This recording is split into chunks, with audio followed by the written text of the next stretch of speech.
नमस्कार, vision IAS के news today के इस अंक में आप सभी का स्वागत है। इस अंक में हम आपके लिए लेकर आए हैं यूपीएससी परीक्षा की दृष्टि से महत्वपूर्ण कुछ अहम खबरें। इस अंक के साथ मैं हूँ दिव्या सिंह।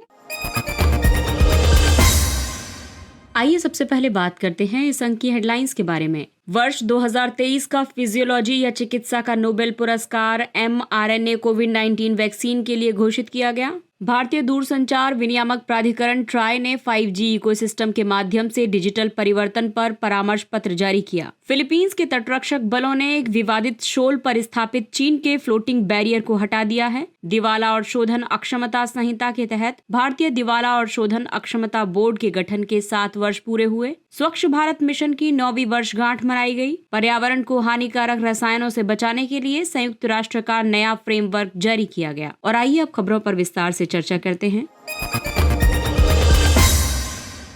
तो सबसे पहले बात करते हैं बहुप्रतिष्ठित नोबेल पुरस्कारों के बारे में। वर्ष 2023 का फिजियोलॉजी या चिकित्सा का नोबेल पुरस्कार mRNA कोविड-19 वैक्सीन के लिए घोषित किया गया। चिकित्सा का नोबेल पुरस्कार कैटालिन कारिको और ड्रू वीसमैन को संयुक्त रूप से दिया जाएगा। इन वैज्ञानिकों को न्यूक्लियोसाइड क्षार संशोधनों से संबंधित खोज के लिए इस पुरस्कार के लिए नामित किया गया है। इस खोज ने कोविड-19 के खिलाफ प्रभावी mRNA वैक्सीन के विकास को संभव बनाया है। फाइजर बायोएनटेक और मॉडर्ना द्वारा बनाए गए कोविड-19 टीके mRNA अनुसंधान पर आधारित हैं। और आइए अब आपको बताते हैं mRNA कोविड-19 वैक्सीन की खोज के बारे में। पहले के प्रयोगों में इन विट्रो प्रतिलिपित यानी ट्रांसक्राइब्ड mRNA ने अवांछित इन्फ्लेमेटरी प्रतिक्रियाएं की थी। इसलिए शोधकर्ताओं ने mRNA के अलग अलग वेरिएंट्स तैयार किए। इनमें से प्रत्येक वेरिएंट के क्षार A, U, G और C में विशेष रासायनिक परिवर्तन किए गए थे। फिर इन्हें डेंड्राइटिक कोशिकाओं तक पहुंचाया गया। डेंड्राइटिक कोशिकाएं प्रतिरक्षा प्रणाली की निगरानी और वैक्सीन द्वारा प्रेरित प्रतिरक्षा प्रतिक्रिया को सक्रिय करने में महत्वपूर्ण भूमिका निभाती हैं। जब क्षार संशोधनों को mRNA में समाहित किया गया तो इन्फ्लेमेशन रिएक्शन लगभग समाप्त हो गए। मैसेंजर RNA एक अणु होता है जो प्रोटीन निर्माण के लिए कोशिका को निर्देश देता है। एक बार जब प्रोटीन का संश्लेषण हो जाता है तो प्रतिरक्षा प्रणाली इसके खिलाफ प्रतिक्रिया बढ़ा देती है। कोविड-19 टीकों में संश्लेषित किया जा रहा प्रोटीन SARS-CoV-2 का स्पाइक होता है। mRNA वैक्सीन का लाभ ये है कि ये संक्रमण नहीं फैलाती और न ही होस्ट DNA के साथ एकीकृत होती है। इस वजह से जेनेटिक कोड में बदलाव की आशंका नहीं रहती। mRNA को शीघ्रता से डिजाइन किया जा सकता है और उत्पादन बढ़ाया जा सकता है। वहीं पारंपरिक टीकों की तुलना में ये मजबूत प्रतिरक्षा प्रतिक्रिया पैदा करती है। नोबेल पुरस्कारों के बारे में अगर हम बात करें तो ये पुरस्कार अल्फ्रेड नोबेल की वसीयत द्वारा स्थापित किए गए थे। ये पुरस्कार पहली बार 1901 में दिए गए थे। प्रत्येक पुरस्कार श्रेणी के तहत 10 मिलियन क्रोनर की राशि दी जाती है। नोबेल पुरस्कार अंतर्राष्ट्रीय पुरस्कार हैं। इनका प्रशासन स्वीडन के स्टॉकहोम में स्थित नोबेल फाउंडेशन करता है। ये पुरस्कार 6 क्षेत्रों में हर साल दिया जाता है, जिसमें शामिल है चिकित्सा, भौतिकी,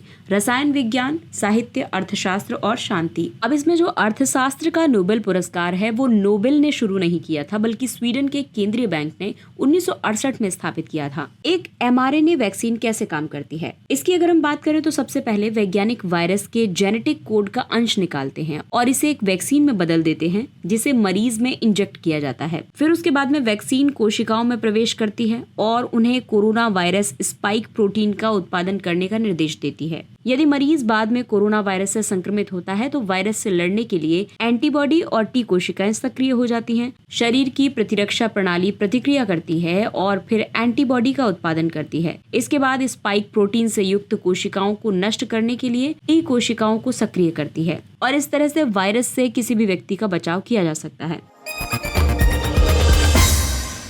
अगली खबर है भारतीय दूरसंचार विनियामक प्राधिकरण ट्राई की। ट्राई ने 5G इकोसिस्टम के माध्यम से डिजिटल परिवर्तन पर परामर्श पत्र जारी किया है। 5G 5वीं पीढ़ी का मोबाइल नेटवर्क है। ये 1G, 2G, 3G और 4G नेटवर्क के बाद की पीढ़ी का एक वैश्विक वायरलेस मानक है। 5G के गुण ये हैं कि ये उच्चतर multi GBps peak data speed है, अल्ट्रा लो लेटेंसी है, अधिक विश्वसनीय कनेक्टिविटी है। इसके अलावा व्यापक नेटवर्क क्षमता है, अधिक उपलब्धता है और उपयोगकर्ताओं को हमेशा समान उपयोग अनुभव प्राप्त होता है। भारत में 5G 1 अक्टूबर 2022 को लॉन्च की गई थी। 5G का इस्तेमाल स्वास्थ्य देखभाल में भी काफी मददगार हो सकता है। क्योंकि इससे दूर रहकर भी रोबोटिक सर्जरी और रोगी की महत्वपूर्ण स्थितियों की निगरानी की जा सकती है। चिकित्सा उपकरणों में खराबी का पता लगाया जा सकता है। कृषि क्षेत्र में देखें तो उर्वरकों का छिड़काव करने में, मृदा, मौसम, फसलों और पशुधन से संबंधित डेटा का विश्लेषण करके परिशुद्ध कृषि को बढ़ावा देने में मदद मिलती है। ऊर्जा के क्षेत्र में देखें तो पारेषण और वितरण में विद्युत नुकसान को कम करके ग्रिड प्रबंधन को बेहतर बनाने में उपयोगी हो सकता है। शिक्षा क्षेत्र की बात करें तो भाषा संबंधी बाधा को दूर करने में, शिक्षकों को बोझिल कागजी कार्यों से बचाने में और छात्रों के नामांकन पर नजर रखने में इसकी काफी अहम भूमिका हो सकती है। विनिर्माण के क्षेत्र में देखें तो वर्चुअल प्रोटोटाइपिंग, प्रशिक्षण, असेंबली और सहयोग को बढ़ावा देने में वर्चुअल रियलिटी हेडसेट्स का उपयोग करके उपकरणों के रखरखाव में इसका उपयोग किया जा सकता है। लेकिन तकनीक है तो तकनीक से जुड़ी चुनौतियां भी हैं और इसी तरह से 5G से जुड़ी भी कई तकनीक हैं। जैसे इसकी विकेंद्रीकृत प्रकृति के कारण विनियामक संबंधी नियंत्रण में समस्या आएगी। बौद्धिक संपदा अधिकारों की सुरक्षा भी बड़ी चुनौती साबित होगी। साइबर हमलों का खतरा बना रहेगा। इसके अलावा डेटा स्वामित्व, सहमति, पहुंच, निजता आदि से संबंधित नैतिक और कानूनी मुद्दे सामने आएंगे। 5G सेवाएं उपलब्ध कराने के लिए सरकार की कई पहलें हैं, जैसे कि स्टार्टअप्स और MSMEs को 5G टेस्ट बेड की सुविधाएं उपलब्ध कराई गई हैं। भारत नेट योजना के तहत ग्रामीण भारत को ऑप्टिकल फाइबर नेटवर्क से जोड़ा जा रहा है। इसके अलावा 5G उच्च स्तरीय फोरम गठित किया गया है। और अगली खबर हिंद प्रशांत क्षेत्र से संबंधित है। फिलीपींस के तटरक्षक बलों ने एक विवादित शोल दरअसल एक उथले जल की पट्टी होती है, इस पर स्थापित चीन के फ्लोटिंग बैरियर को हटा दिया है। चीनी तटरक्षक जहाजों ने दक्षिण चीन सागर में स्कारबोरो शोल के निकट स्थित एक लेगून में प्रवेश बिंदु पर 300 मीटर लंबे कृत्रिम अवरोध का निर्माण किया था, जिसका उद्देश्य फिलीपींस की नौकाओं को लेगून में प्रवेश करने से रोकना था।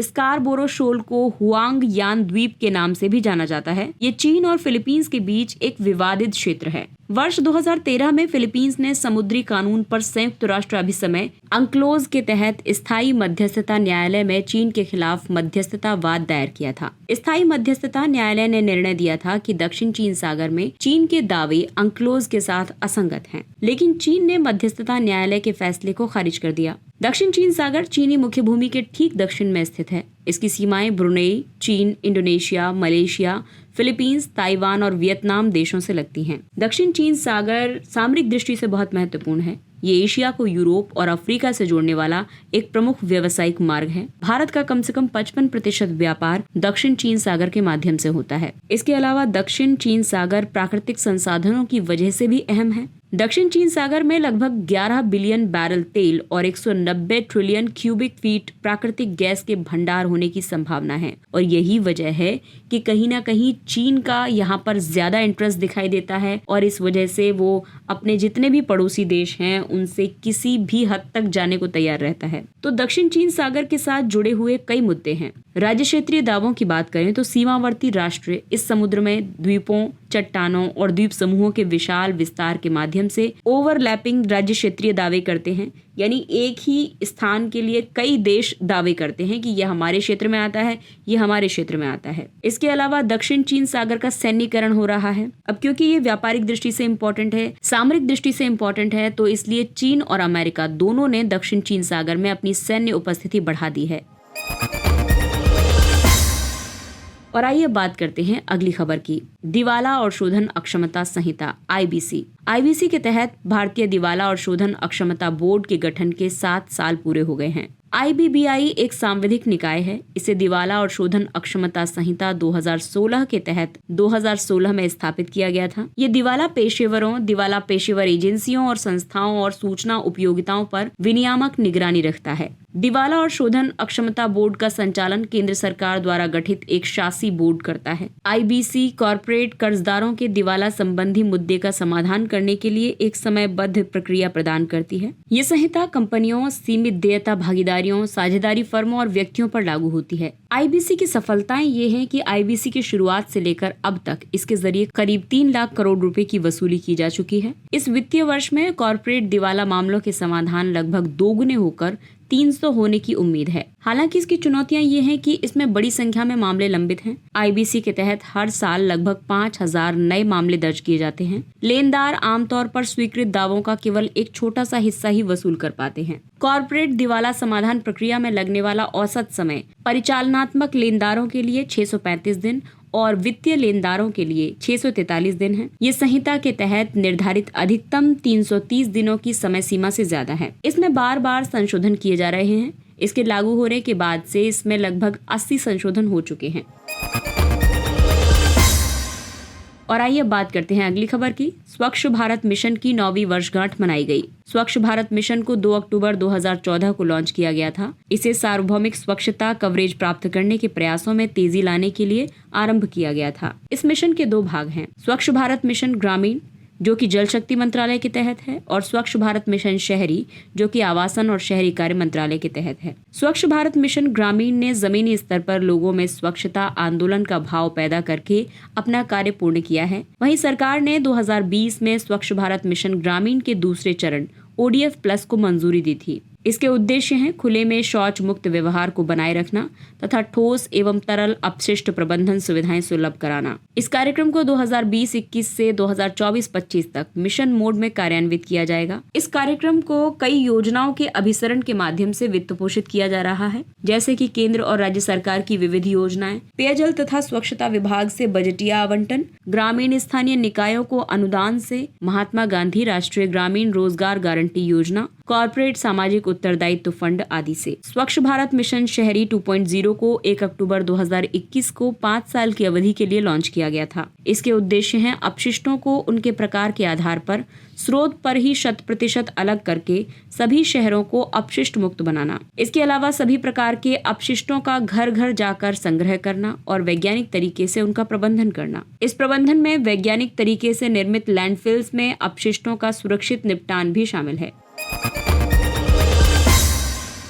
पर्यावरण को हानिकारक रसायनों से बचाने के लिए संयुक्त राष्ट्र का नया फ्रेमवर्क जारी किया गया। इसमें जर्मनी के बॉन में रसायन प्रबंधन पर 5वें अंतर्राष्ट्रीय सम्मेलन का आयोजन हुआ है। इस सम्मेलन में एक वैश्विक फ्रेमवर्क, रसायनों पर वैश्विक फ्रेमवर्क, रसायनों और अपशिष्ट से होने वाली हानि से मुक्त एक ग्रह के लिए इस फ्रेमवर्क को अपनाया गया है। ये फ्रेमवर्क 28 लक्ष्यों पर आधारित है। इसका उद्देश्य रसायनों और अपशिष्ट के जिम्मेदारी पूर्ण प्रबंधन में सुधार करना है। रसायनों के संबंध में वैश्विक फ्रेमवर्क का उद्देश्य है रसायनों और अपशिष्टों के अवैध व्यापार और तस्करी की रोकथाम करना, वर्ष 2035 तक कृषि में प्रयुक्त होने वाले अत्यधिक खतरनाक कीटनाशकों के उपयोग को चरणबद्ध तरीके से समाप्त करना, वर्ष 2030 तक रासायनिक प्रदूषण को कम करने और साथ ही सुरक्षित विकल्पों को बढ़ावा देने के उद्देश्य से समुचित नीतियों और विनियमनों का विकास करना। इसके अलावा ICCM5 में इस ग्लोबल फ्रेमवर्क के अतिरिक्त बॉन घोषणा पत्र को भी अपनाया गया है। इस घोषणा पत्र का उद्देश्य हानिकारक रसायनों के संपर्क में आने से बचाना और जहां उपयुक्त हो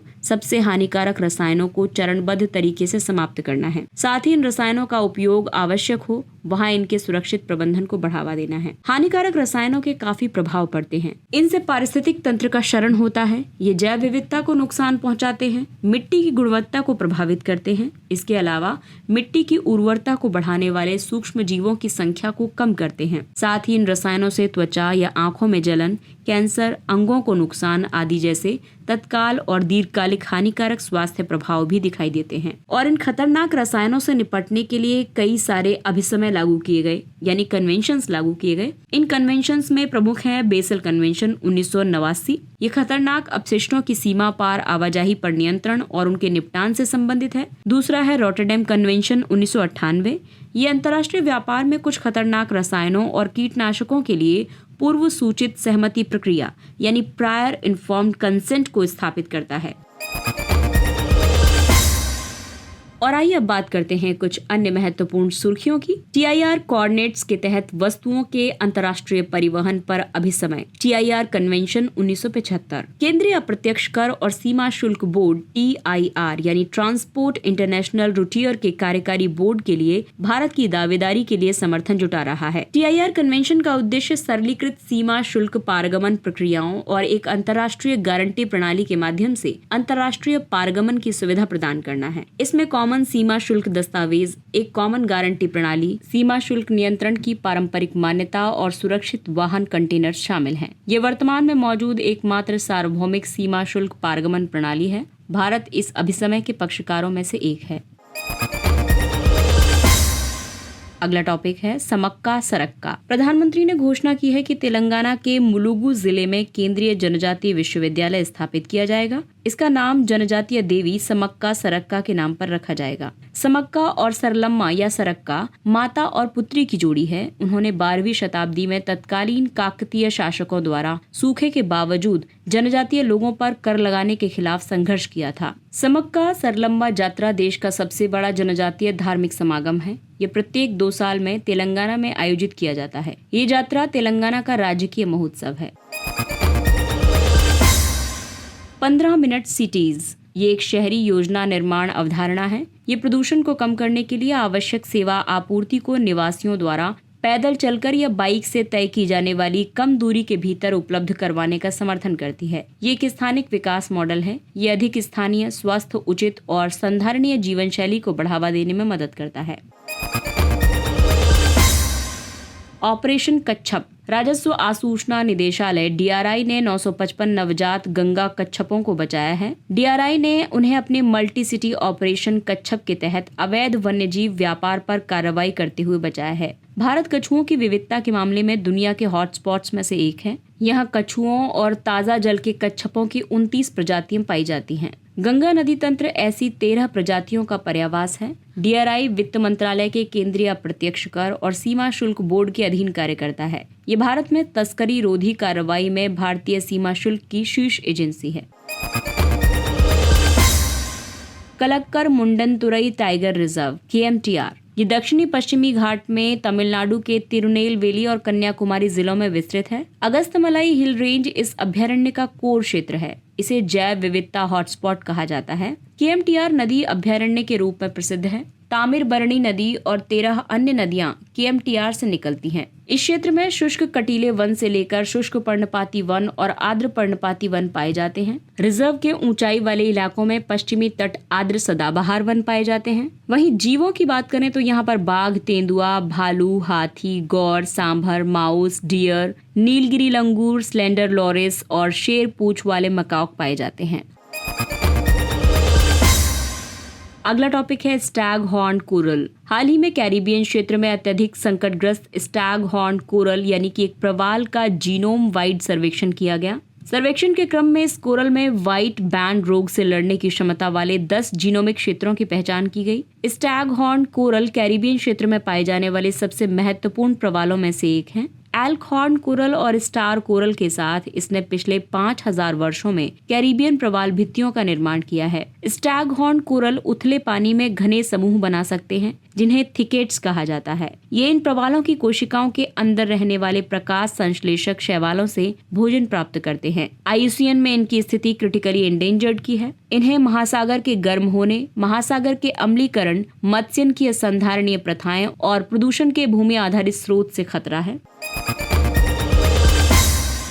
अगला टॉपिक है मैक्रोफेज। कैंसर सेल अध्ययन के अनुसार फेफड़ों में पाए जाने वाले वृद्ध हो रहे मैक्रोफेज से ट्यूमर के विकास को बढ़ावा मिलता है। वृद्ध होती कोशिकाएं नष्ट नहीं होती हैं और ये आमतौर पर शरीर से समाप्त भी नहीं होती हैं। ये शरीर में बनी रहकर उत्तकों का निर्माण कर सकती हैं। इन्हें ज़ोंबी कोशिकाएं भी कहा जाता है। मैक्रोफेज एक प्रकार की श्वेत रक्त कोशिकाएं होती हैं। ये संक्रमण के खिलाफ शरीर की रक्षा के लिए सुरक्षा की पहली पंक्ति के रूप में कार्य करती हैं। वे बड़ी और विशेष कोशिकाएं होती हैं। वे लक्षित कोशिकाओं की पहचान करती हैं और उनका भक्षण करके उन्हें नष्ट कर देती हैं।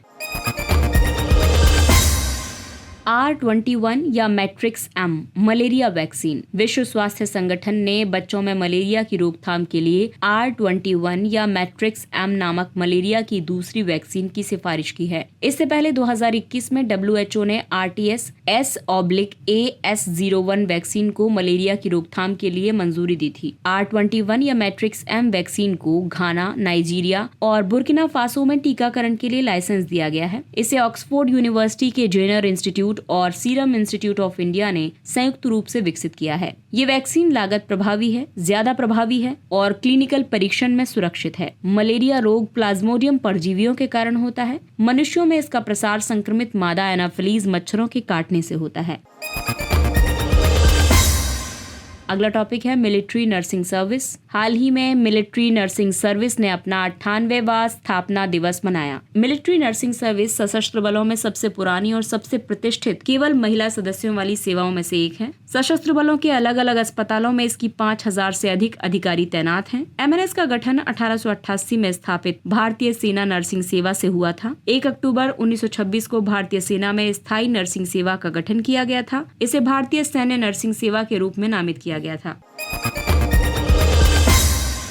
अगला टॉपिक है सिम्बेक्स सैन्य अभ्यास। ये एक वार्षिक द्विपक्षीय नौसैनिक अभ्यास है। इसे भारतीय नौसेना और रिपब्लिक ऑफ सिंगापुर की नौसेना संयुक्त रूप से आयोजित करती है। और आइए अब बात करते हैं सुर्खियों में रहे स्थलों के बारे में। मालदीव, यहाँ की राजधानी माले है। मोहम्मद मुइज्जू मालदीव के नए राष्ट्रपति निर्वाचित हुए हैं। मालदीव की सबसे उत्तरी प्रवाल द्वीप यानी एटॉल भारतीय मुख्य भूमि से लगभग 370 मील दक्षिण दक्षिण पश्चिम में स्थित है। राजधानी द्वीप माले सहित इसका केंद्रीय क्षेत्र श्रीलंका से लगभग 400 मील दक्षिण पश्चिम में है। मालदीव द्वीप समूह एक जलमग्न प्राचीन ज्वालामुखी पर्वत श्रृंखला के शिखर से निर्मित मूंगा एटॉल्स की एक श्रृंखला है। इसके सभी द्वीप निम्न भूमि क्षेत्र हैं और कोई भी समुद्र तल से 6 फीट से अधिक ऊंचा नहीं है। बैरियर रीफ इसके द्वीपों को मानसून के विनाशकारी प्रभावों से बचाती है। मालदीव के प्रवाल द्वीपों में रेतीले समुद्र तट, लैगून और नारियल के पेड़ों की प्रचुर मात्रा पाई जाती है। इसके साथ ही ये अंक समाप्त होता है। अगले अंक में फिर मुलाकात होगी कुछ अन्य महत्वपूर्ण खबरों के साथ। तब तक अपने लक्ष्य के लिए तत्पर रहिए और अगर आपको हमारा कंटेंट अच्छा लगता है तो इसे लाइक, सब्सक्राइब और शेयर जरूर करें। और अब हमें यानी विजन आईएएस की पूरी टीम को दीजिए इजाजत। नमस्कार।